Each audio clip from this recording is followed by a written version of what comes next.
Vamos a esperar un par de segundos hasta que ella se...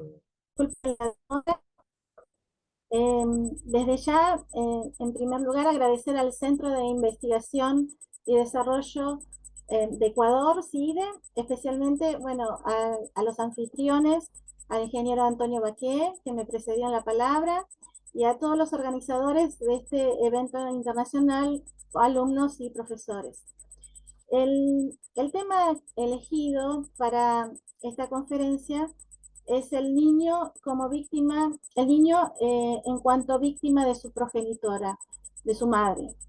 En realidad esta conferencia gira en torno al maltrato, a la violencia infantil y al abuso inclusive que sufren muchos niños, eh, pero me voy a referir específicamente a cuando sus victimarios son sus propias madres, porque en estos casos en especial suelen presentarse problemas para abordar la investigación penal y también problemas en cuanto a la vinculación en los expedientes civiles, no solo para la investigación, sino incluso para la prevención de este tipo de delitos que desgraciadamente cada vez se hacen más, se repiten más asiduamente. Eh, si me permiten, voy a compartir pantalla.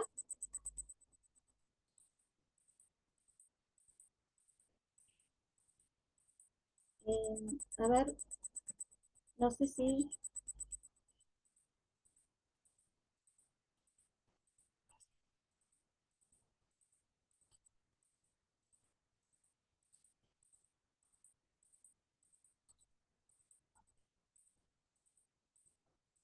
Ahí está. Bueno, ahora creo que sí. Ahora creo que sí. Me imagino que se ve. Y estamos, bueno, en cuanto al objeto de estudio, el objeto del estudio es determinar si el enfoque, eh, digamos, hay normativas que se aplican en relación a los niños, en relación a los adultos.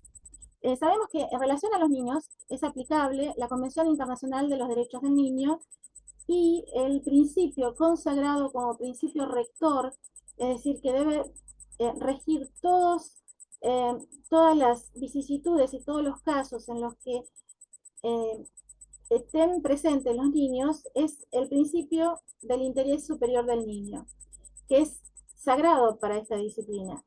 En sí, se considera que el niño deberá gozar de una protección especial y frente incluso a otros derechos e intereses legítimos de otras partes, como incluso de sus propios progenitores, eh, tiene prevalencia sobre esos mismos derechos. Incluso también en los últimos años y a raíz de esta misma Convención Internacional de los Derechos de los Niños, se estableció al niño como sujeto de derecho. Esto es muy importante porque se otorga una valía especial en cuanto a su discurso, a que se obliga a los magistrados, a los jueces, a tener en cuenta la opinión de los niños, que no puede ser soslayada bajo ningún concepto. Es decir, el niño obligatoriamente debe ser consultado sobre todas aquellas cuestiones que les atañen en forma personal. Por eso es la importancia de considerar al niño como sujeto de derecho. Antiguamente se los consideraba como objeto de derecho. Perdón, ahora se los considera como sujeto de derecho. Antes era simplemente este, la orden que tenía que obedecer y no se les consultaba sobre nada en particular. Hoy en día son considerados sujetos de derecho y es obligatoria la consulta a los niños en las cuestiones personales que les atañen a ellos personalmente.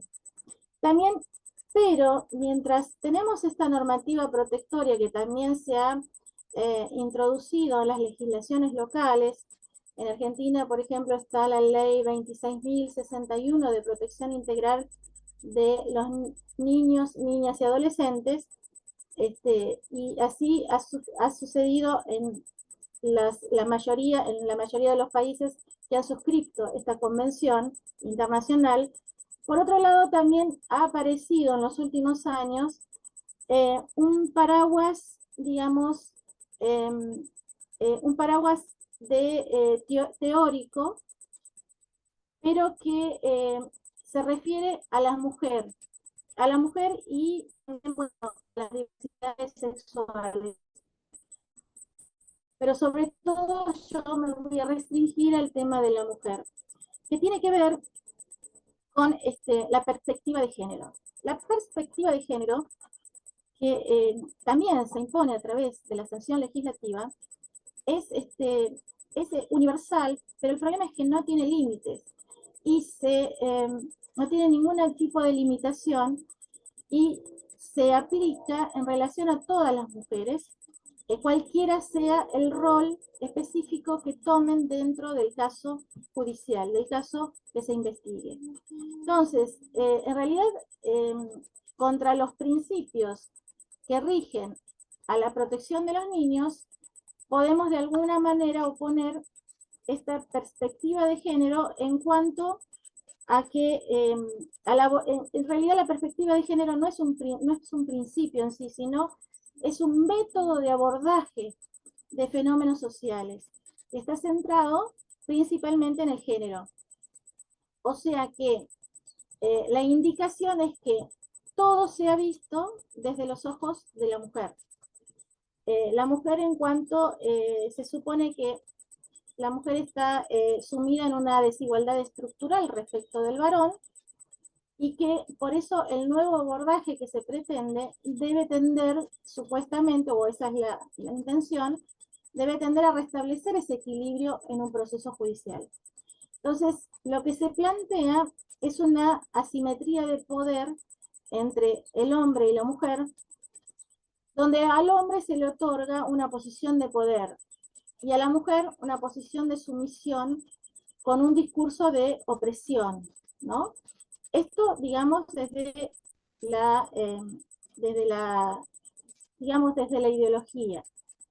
Eh, pero el problema de esto es que al introducir en los casos de familia o en los casos de niños, donde se debatan cuestiones en cuanto al maltrato, en cuanto al cuidado personal de los niños, en cuanto a todas las cuestiones que atañen a los niños, al introducir la cuestión también de la perspectiva de género, el debate termina siendo entre los profesores y no desde la condición de vulnerabilidad del niño.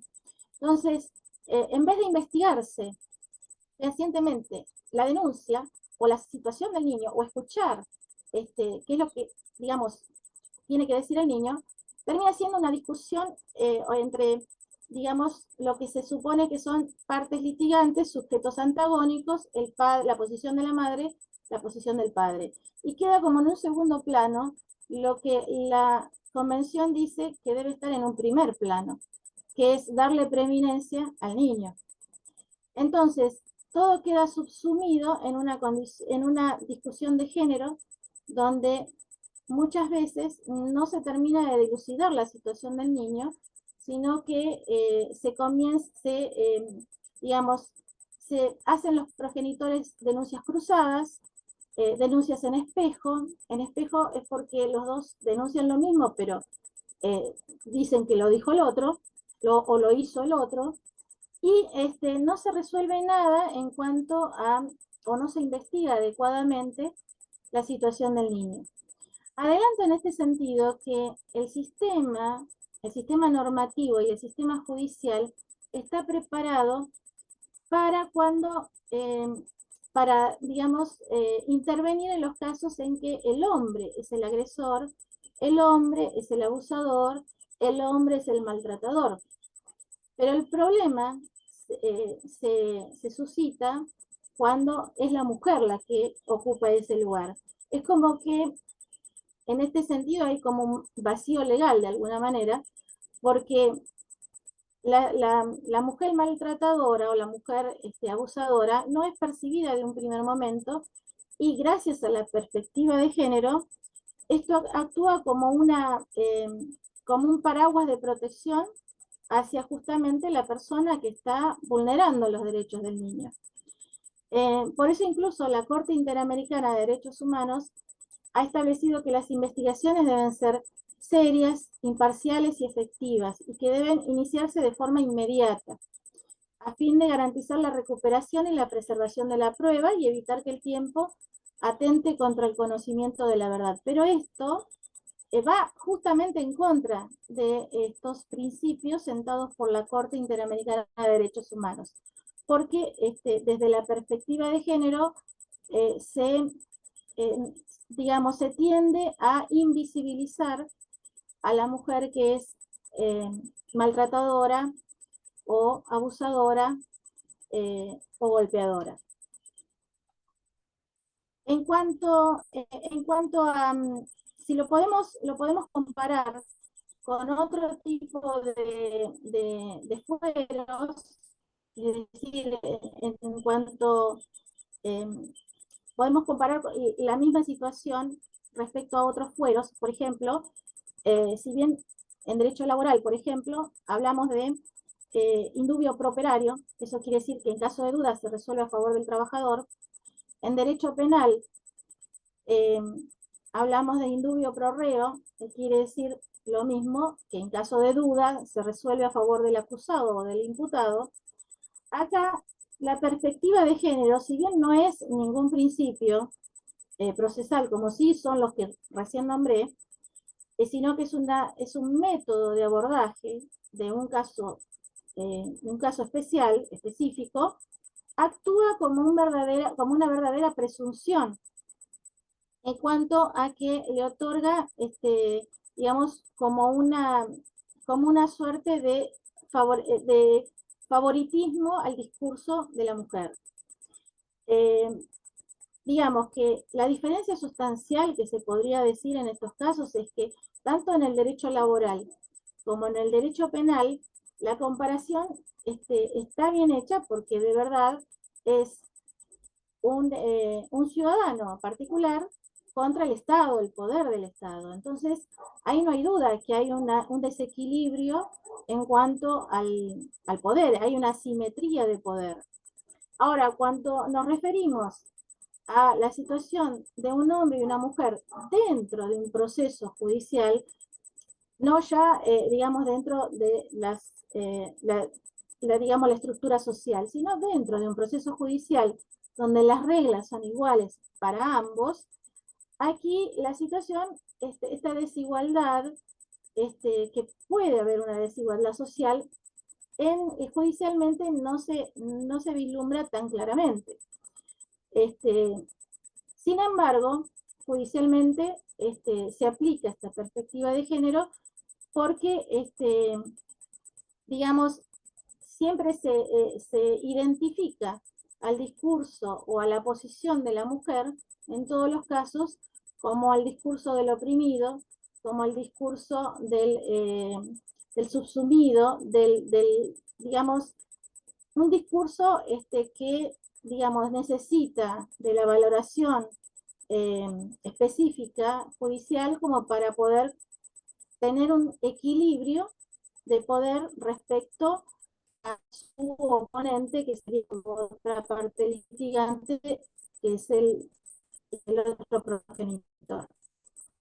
Por eso, esto que, digamos, en realidad desplaza el objeto de estudio del niño maltratado o golpeado física y psicológicamente o abusado a la disputa entre los progenitores, donde lógicamente o en general no se, sobre todo en el caso de que la mujer es justamente la victimaria, cuesta encontrar, digamos, cuesta seguir una investigación adecuada por eso.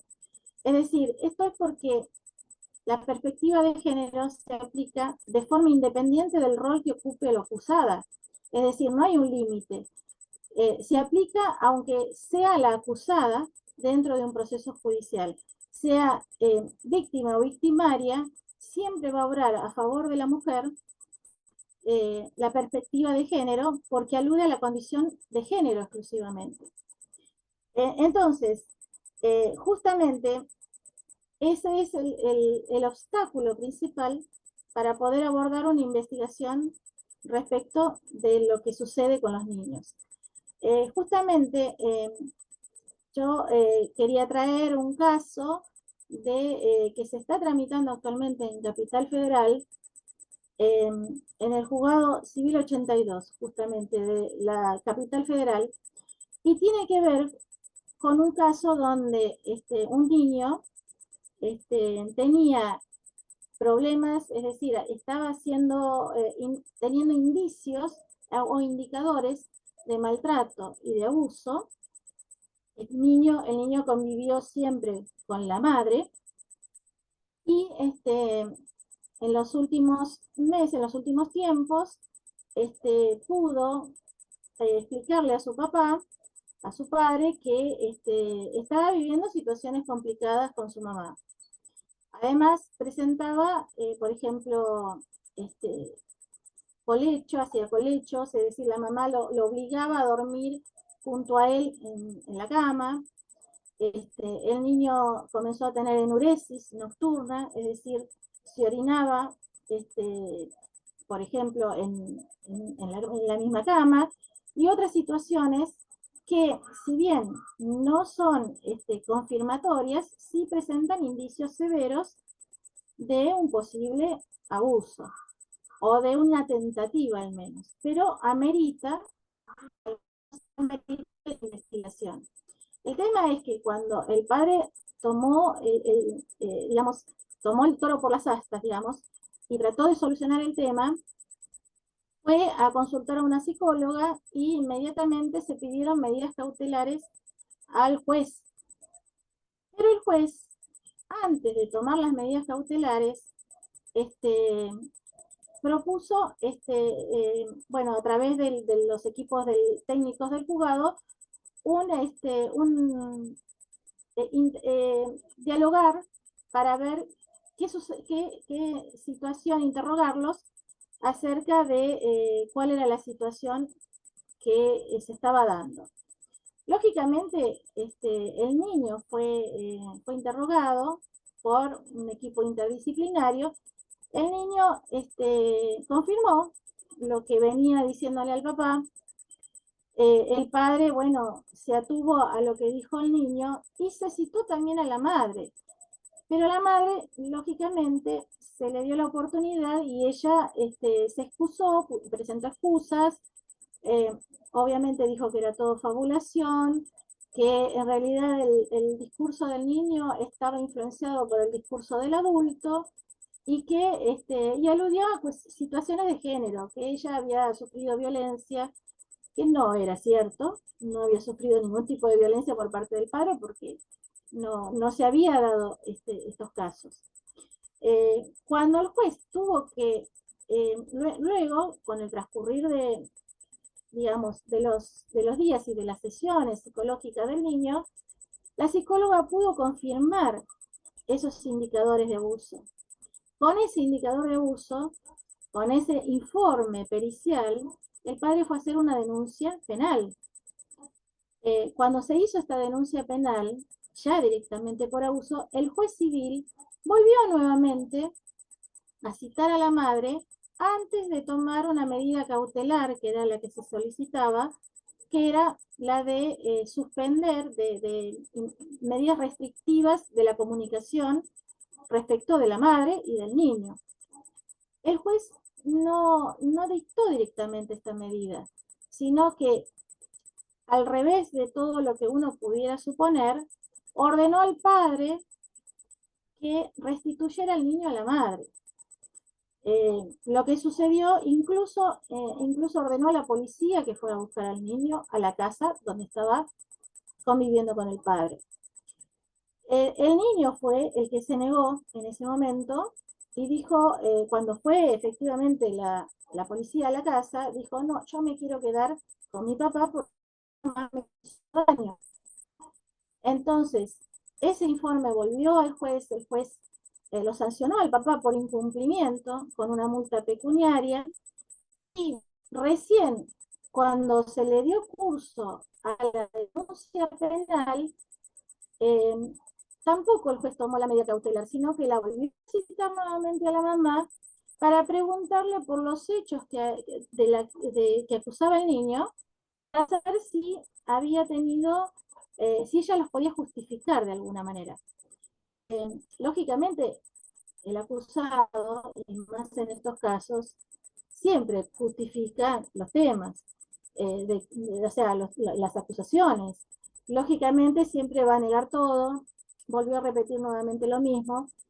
Este, esta vez, recién a raíz de un nuevo informe psicológico que se hizo, recién se pudo tomar las medidas que son provisorias, pero las medidas restrictivas para prohibir el acercamiento de la madre con el niño.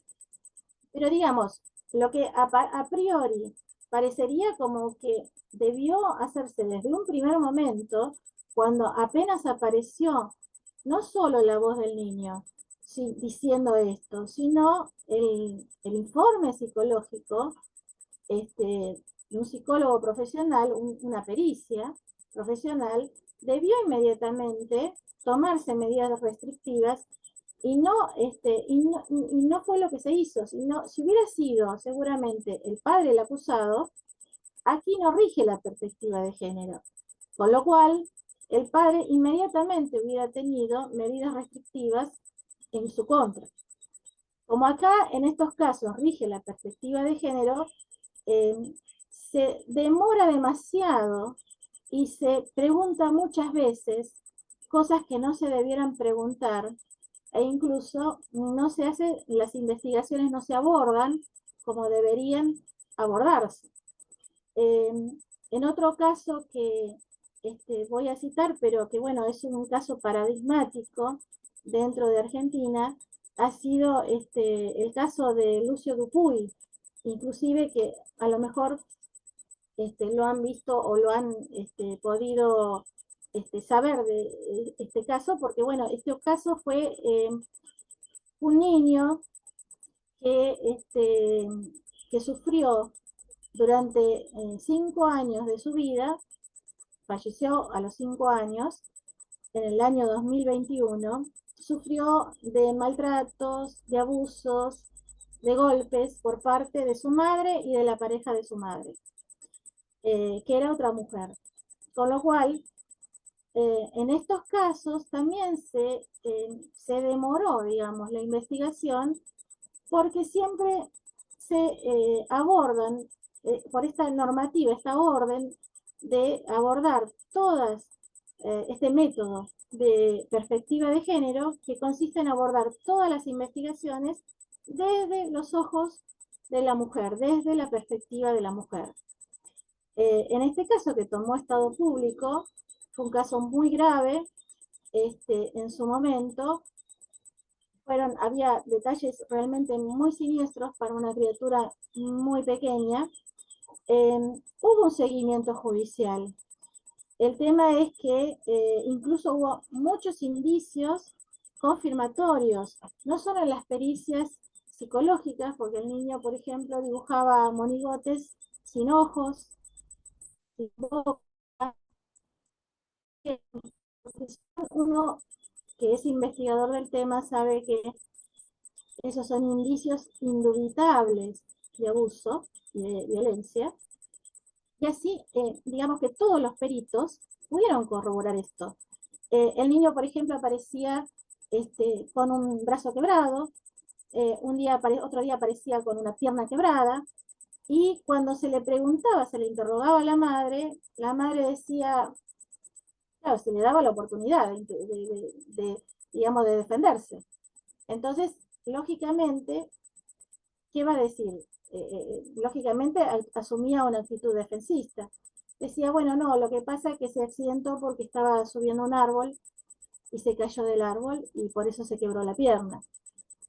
Otro día, bueno, se había caído de la escalera y así sucesivamente. Y lo mismo los golpes, los moretones que aparecían, es muy común que, lógicamente, cuando se le da la oportunidad a la madre de hablar sobre el tema, de explicar. El tema es que se le da la oportunidad de explicar lo que aparentemente no debería, digamos, o sea, se evidencia como indicio de abuso, de maltrato. La madre obviamente lo niega, y ante la negación de la madre, esta voz actúa como una presunción de validez y de autenticidad de sus dichos, que aunque no estén, digamos, apoyados por nada, simplemente por la excusa del discurso, eh, solamente, no apoyado por ninguna documental, por nada, absolutamente por nada, contra un informe que dice lo contrario. Sin embargo, prevalece la perspectiva de género. En este caso, en el caso de Lucio Dupuy, esta situación se llegó al límite.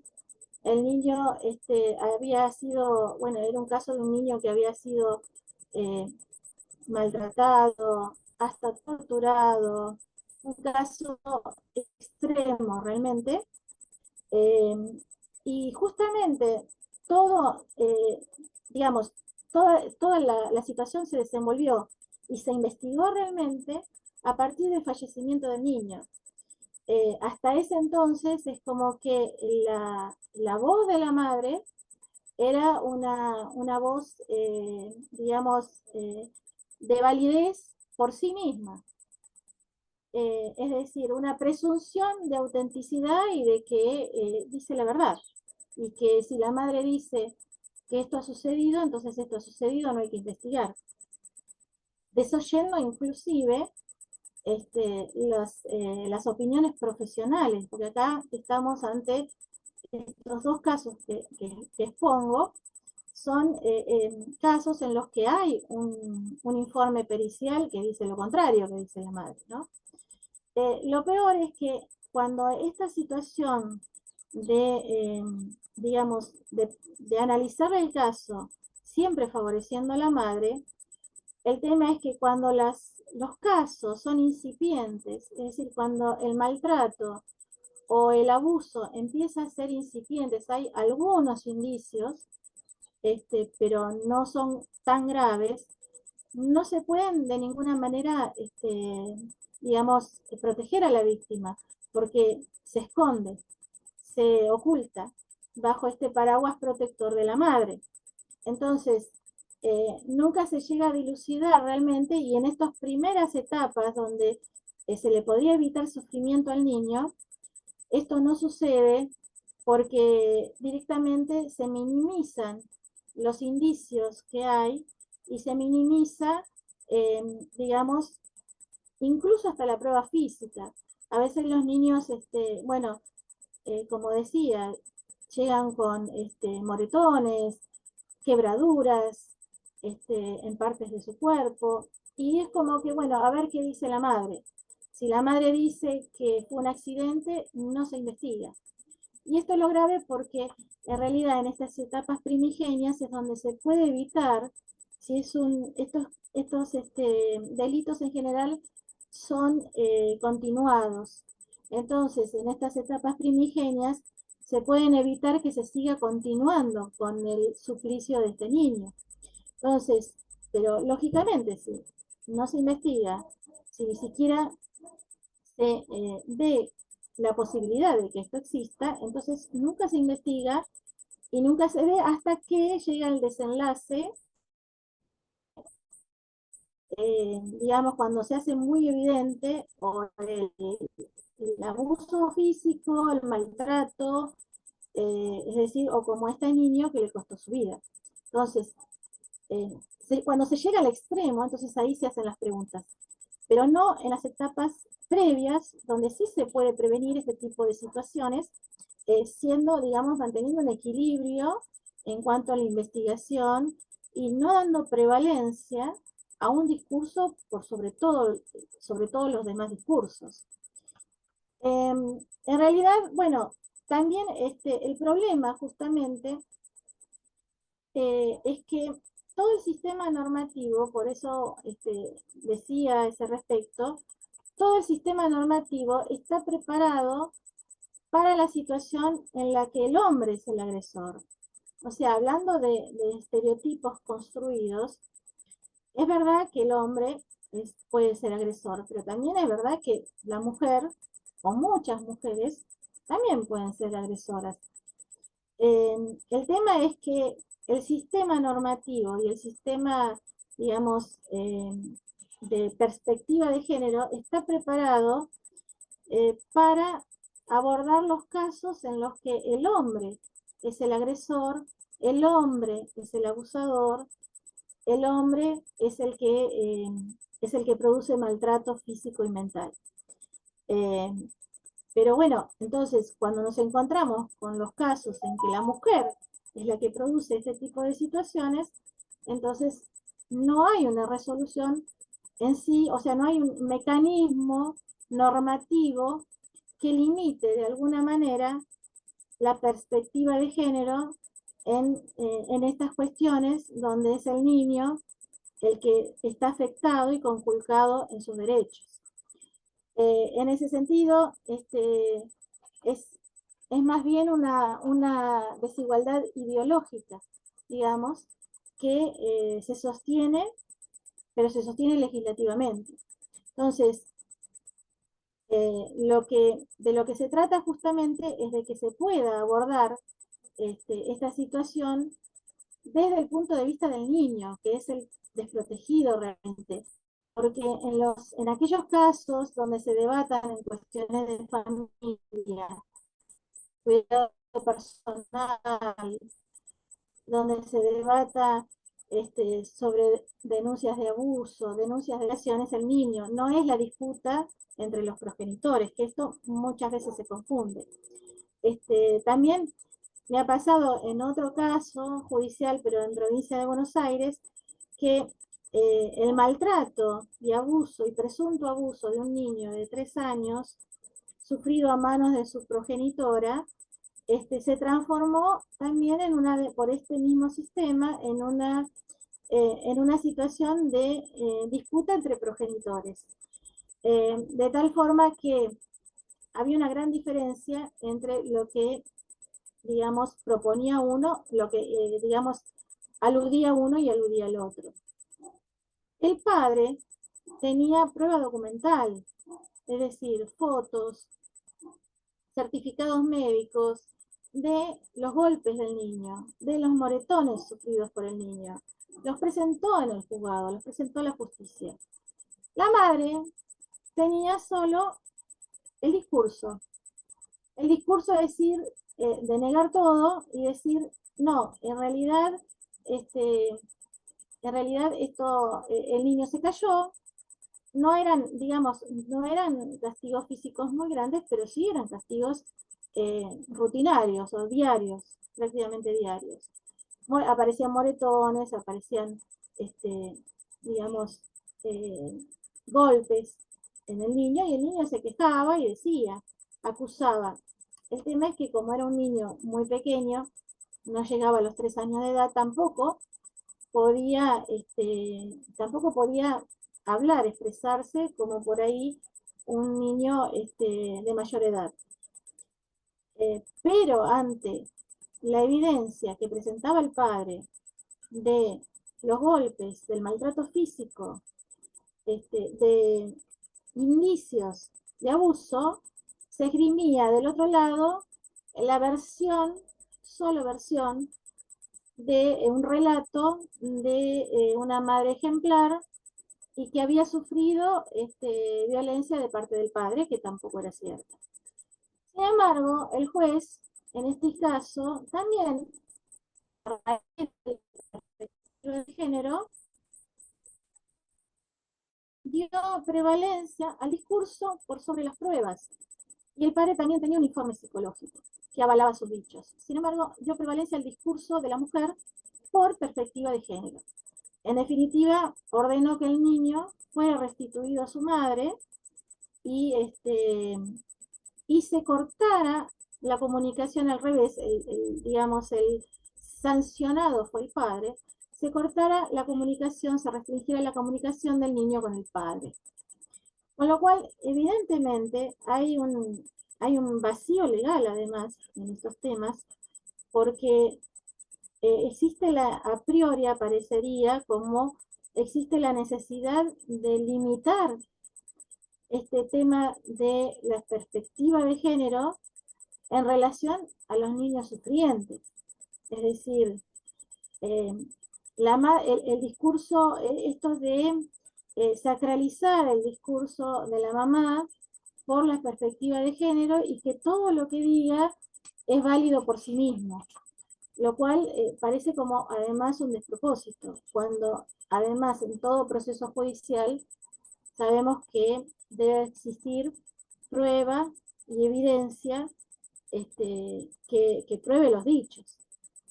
Bueno, esto es como un paraguas protector que en todo momento la madre puede esgrimir, sobre todo en las disputas familiares. Bueno, finalmente, a raíz del caso de Lucio Dupuy que mencioné anteriormente, justamente todo el andamiaje jurídico, digamos, es como que eh, tuvo una recepción y se hizo una ley que se llamó la ley de Lucio Dupuy para, entre otras cosas, este, digamos, darle prevalencia al psicodiagnóstico como en estos casos justamente de maltrato, de abuso, en los cuales eh, se pone en peligro el niño. Pero esto todavía no ha sido realmente recogido por los juzgados.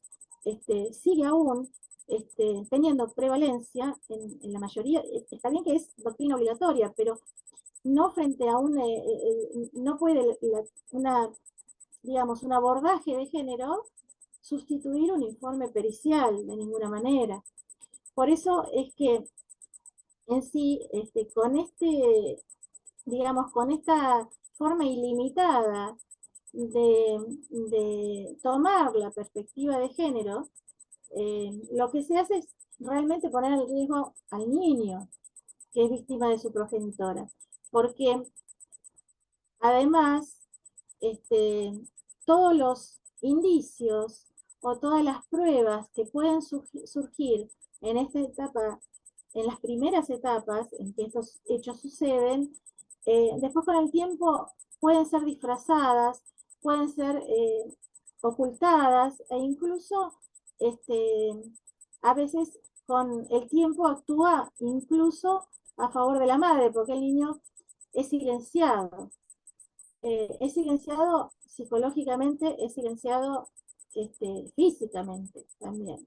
Entonces, eh, existe, en este sentido, existe un marcado sesgo ideológico que impide discernir con claridad cuando efectivamente un niño está en peligro cuando convive con su madre.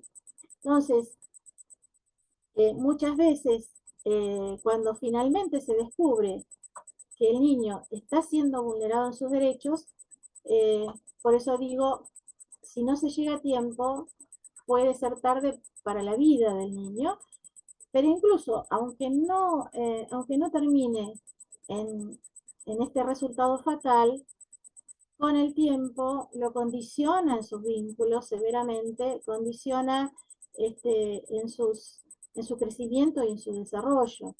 Este es un delito o son delitos de ejecución continuada, que si no son, eh, digamos, eh, abordados desde un primer momento ante los primeros indicios, no solo continúan, sino que se agravan con el transcurso del tiempo.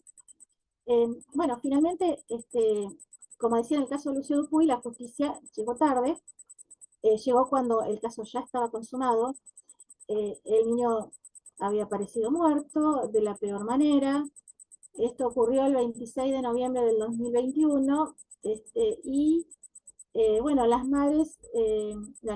madre y su pareja fueron condenadas a cadena perpetua con todos los agravantes. Y bueno, sucedió en el 2023, pero aún así se sigue apelando y todavía no está firme la sentencia. Pero en principio este, habría sido confirmada por la Cámara de Apelaciones en, en 2023, en 2023, sí, en 2023, y ambas están cumpliendo prisión perpetua por homicidio triplemente calificado, con alevosía, gravemente ultrajante, bueno, con todos los agravantes de lo que ha sucedido. En definitiva, y ya, bueno, concluyendo esta conferencia, este, considero que hay que hacer hincapié en los derechos realmente de protección del niño, que no sean solo alegados, porque uno muchas veces se encuentra con que la Convención de los Derechos del Niño son alegados en todas las sentencias por los jueces, tanto en sentencias donde se disputa el cuidado personal del niño, como en aquellas que disponen medidas cautelares sobre daños físicos o psicológicos al niño. Pero más allá de eso, siempre no se le da la verdadera relevancia que se le debe dar al niño como sujeto de derecho. Eh, el niño también es protagonista, y bueno, el problema sustancial también que aparece en estos casos es que eh, como, digamos, se oculta de alguna manera o pasa a un segundo plano el tema del niño, aparece la disputa entre los progenitores, entre otras cosas porque el niño tampoco tiene una representación letrada. En la mayoría de los casos no tiene una representación letrada que digamos que interceda por él dentro del proceso judicial. Digo porque en algunos casos porque también hay una ley específica que determina el nombramiento de un abogado para el niño, pero esto no siempre es receptado por los jueces. Según las jurisdicciones, en Capital Federal, donde yo hacía alusión antes, en la ciudad de Buenos Aires, no es muy, no es muy, no es receptada esta figura del abogado del niño. En provincia de Buenos Aires sí, un poco más, pero de todas maneras hay cierta reticencia en los magistrados para aceptar este tipo de intervención que, a mi modo de ver, podría de alguna manera subsanar todas estas omisiones en la investigación y digamos, este segundo plano que se le adjudica al niño cuando que en realidad es el centro del litigio. Y es a quien se debe considerar, sobre todo en todas las cuestiones en que les atañen personalmente a él, tal como dice la Convención Internacional de los Derechos del Niño, como la normativa interna de cada Estado.